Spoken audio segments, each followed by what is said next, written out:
ദൈവത്തിൻ്റെ അതിപരിശുദ്ധകരമായ നാമം വാഴ്ത്തപ്പെടുമാറാകട്ടെ. അനുഗ്രഹിക്കപ്പെട്ട ഈ നല്ല സമയത്തിനായി ഞാൻ ദൈവത്തെ സ്തോത്രം ചെയ്യുന്നു.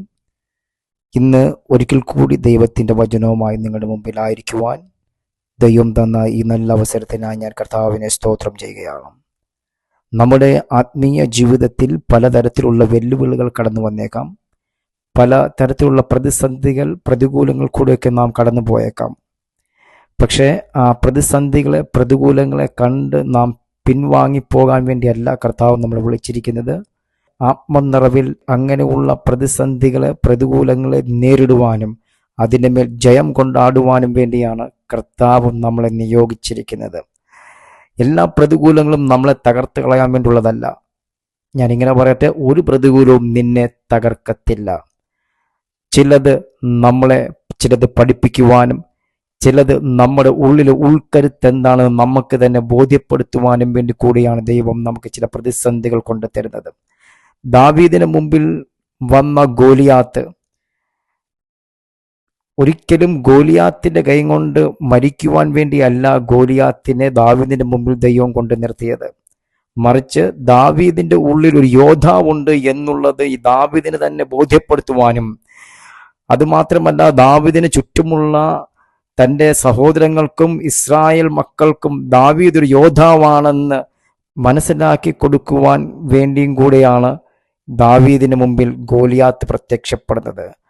എന്ന് പറഞ്ഞതുപോലെ നിന്റെ മുമ്പിലെ പ്രതിസന്ധികൾ നിന്നെ തകർത്ത് കളയാൻ വേണ്ടിയല്ല, നിന്നെ നിന്ദിക്കുന്നവരുടെ മുമ്പിൽ, നിന്നെ പരിഹസിക്കുന്നവരുടെ മുമ്പിൽ നിന്നെ മാനിക്കുന്ന ഒരു ദൈവമുണ്ടെന്നും നിന്റെ കൂടെ ദൈവമുണ്ട് എന്ന് തെളിയിക്കുവാൻ വേണ്ടിയാണ്. അങ്ങനെയെങ്കിൽ ഈ വചനം കേൾക്കുമ്പോൾ തന്നെ നിന്റെ അന്തരംഗങ്ങളിൽ ഹല്ലേലൂയ ആമേൻ ഒരു ഉണർവുണ്ടാകട്ടെ. നിന്റെ അന്തരംഗങ്ങൾ ദൈവത്തെ സ്തുതിക്കട്ടെ. നീ വിശ്വസിക്ക്, നീ ഉറച്ചു നിൽക്ക്.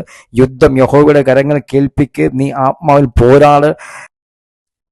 ദൈവത്തിന്റെ വചനം പറഞ്ഞ് യുദ്ധം യഹോവയ്ക്കുള്ളത്. ഈ വചനം കേൾക്കുമ്പോൾ തന്നെ നിന്റെ യുദ്ധങ്ങളെ ദൈവകരങ്ങളെ കേൾപ്പിച്ചു കൊടുക്ക്. നീ ദൈവസന്നിധിയിൽ കീഴ്പ്പെട്. ദൈവത്തിന്റെ വചനം ഇപ്രകാരം പറയുന്നു, അവന്റെ ബലമുള്ള കരങ്ങളിൽ കീഴ്പ്പെട്ടിരിക്കുക.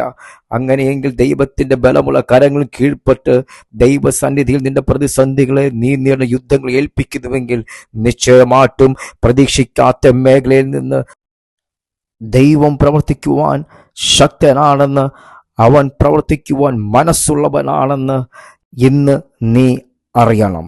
അതുകൊണ്ട് കർത്താവിന്റെ കരങ്ങൾ കേൾപ്പിച്ചു കൊടുക്ക്. അവൻ നിനക്ക് വേണ്ടി അത്ഭുത വഴികളെ തുറക്കും. അസാധാരണമായ വഴികളെ, നാം ചിന്തിക്കാത്ത മേഖലയിൽ പോലും ദൈവത്തിന് പ്രവർത്തിക്കുവാൻ സാധിക്കും. നമ്മുടെ മിടുക്കിനും കഴിവിനും എത്താൻ സാധിക്കാത്ത ഇടങ്ങളിൽ ദൈവത്തിൻ്റെ കരത്തിന് പ്രവർത്തിക്കുവാൻ സാധിക്കുമെന്ന് വിശ്വസിക്കുന്നുവെങ്കിൽ തീർച്ചയായിട്ടും ഒരത്ഭുതം നടക്കുക തന്നെ ചെയ്യും. നമുക്ക് പ്രാർത്ഥിക്കാം. നല്ലവനായ ദൈവമേ, സ്വർഗീയ പിതാവേ, ഈ നല്ല സമയത്തിനായി സ്തോത്രം ചെയ്യുന്നു. ഇന്ന് വചനം കേൾക്കുന്ന നിന്റെ മക്കളെ യേശുവിന്റെ നാമത്തിൽ അനുഗ്രഹിച്ച് പ്രാർത്ഥിക്കുന്നു. അസാധാരണമാകുന്ന ദൈവപ്രവർത്തികൾ നിന്റെ മക്കളുടെ ജീവിതത്തിൽ വെളിപ്പെടുവാൻ ഞാൻ പ്രാർത്ഥിക്കുന്നു. കർത്താവേ, അങ്ങ് വിടുവിക്കും, അങ്ങ് സഹായിക്കും. യേശുവിൻ നാമത്തിൽ തന്നെ ആമേൻ.